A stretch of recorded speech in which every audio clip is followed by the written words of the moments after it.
Hey guys, here's a quick note before we start. If you notice in the top right corner, there will be red flags coming up, which will denote the different problems of this relationship. Right, let's get to it. The last boyfriend I had, who for this story will be called Frank, I seriously considered marrying. Frank and I met through one of my sisters, Kelly, who knew his family. They were wanting to set him up with someone, and Kelly, well, she told them I was single. She wanted to set me up too, I'm sure, to see me happy. So later, Kelly told me a little bit about him and asked if she could give his mother my number so he could call me. I said she could. She then told me he would be using his mom's phone. It actually turned out that he didn't have a cell phone or any kind of social media. I'd kinda hoped that he would, just so I could get an idea of who it was I'm going to meet. But because he wasn't, it just wasn't a possibility. So, it was gonna be a blind date. Not having a phone or social media isn't really a big deal, but not having that communication caused problems in our relationship. Frank called me and we set up a time for our first date. And I was just so nervous because I had never met him. This was my first blind date, so I was pretty nervous. The doorbell rang and I went and answered. It was kind of an old movie moment, you know? Like, I stepped out and then his eyes just got really big. When he failed to say anything, I said, "Hello, Frank?" He nodded sheepishly, and at this point we started to talk, and I was able to really look at him. He wasn't super attractive by today's standards, but he wasn't unattractive either. Honestly, that stuff doesn't really matter to me. I mean, if someone's physically attractive, that's like icing on the cake. Frank insisted on opening the car door for me, which was sweet, but he kind of made a thing out of it. Don't get me wrong, I appreciate my date opening a door for me, but the way he went about it eventually made me uncomfortable. It was almost like a weird control thing.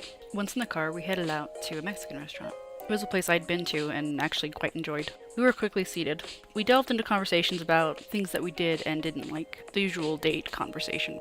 But I noticed every now and then he'd get this look on his face. It was almost an expression of derision. At the time it hurt a bit, but I dismissed it, because not everyone likes the same things, and that's totally fine. He asked if he could order for me, and while I am rather particular about my food and I have my favorites, I thought it would be fun to try something new. Anyway, he ended up picking something that I did actually like, which was amazing to me, and I was really glad. We ate and talked, then headed to the movie theater to watch Interstellar. Now, I love science, mainly space-related science, aka astrophysics. So, I was bound to love this movie. Frank and I grabbed some popcorn and drinks, then found a good spot in the theater and settled in. Partway through the movie, when it had a more intense moment, I looked down and noticed that Frank had his hand up and open on his knee next to mine. It took me about a millisecond to realize he wanted to hold my hand, probably thinking I was scared. But I wasn't scared. I was enthralled. Astrophysics was my jam. So in seeing his hand, I had a moment of surprise and indecision.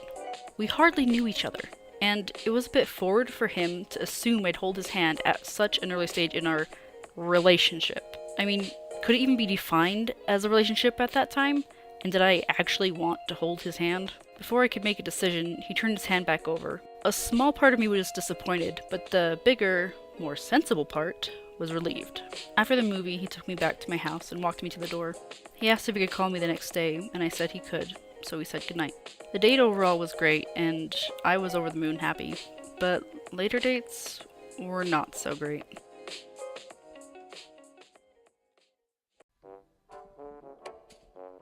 The doorbell rang and I went and answered the phone. I mean, the door. Oh, why? The door. I'm making it weird, I'm making it weird, I'm making it weird, yeah. He nodded sheepishly and a smile grew up. No. And we started talking, and at this point I was able to remember my lines, and it was fantastic! Jeez, I need sleep.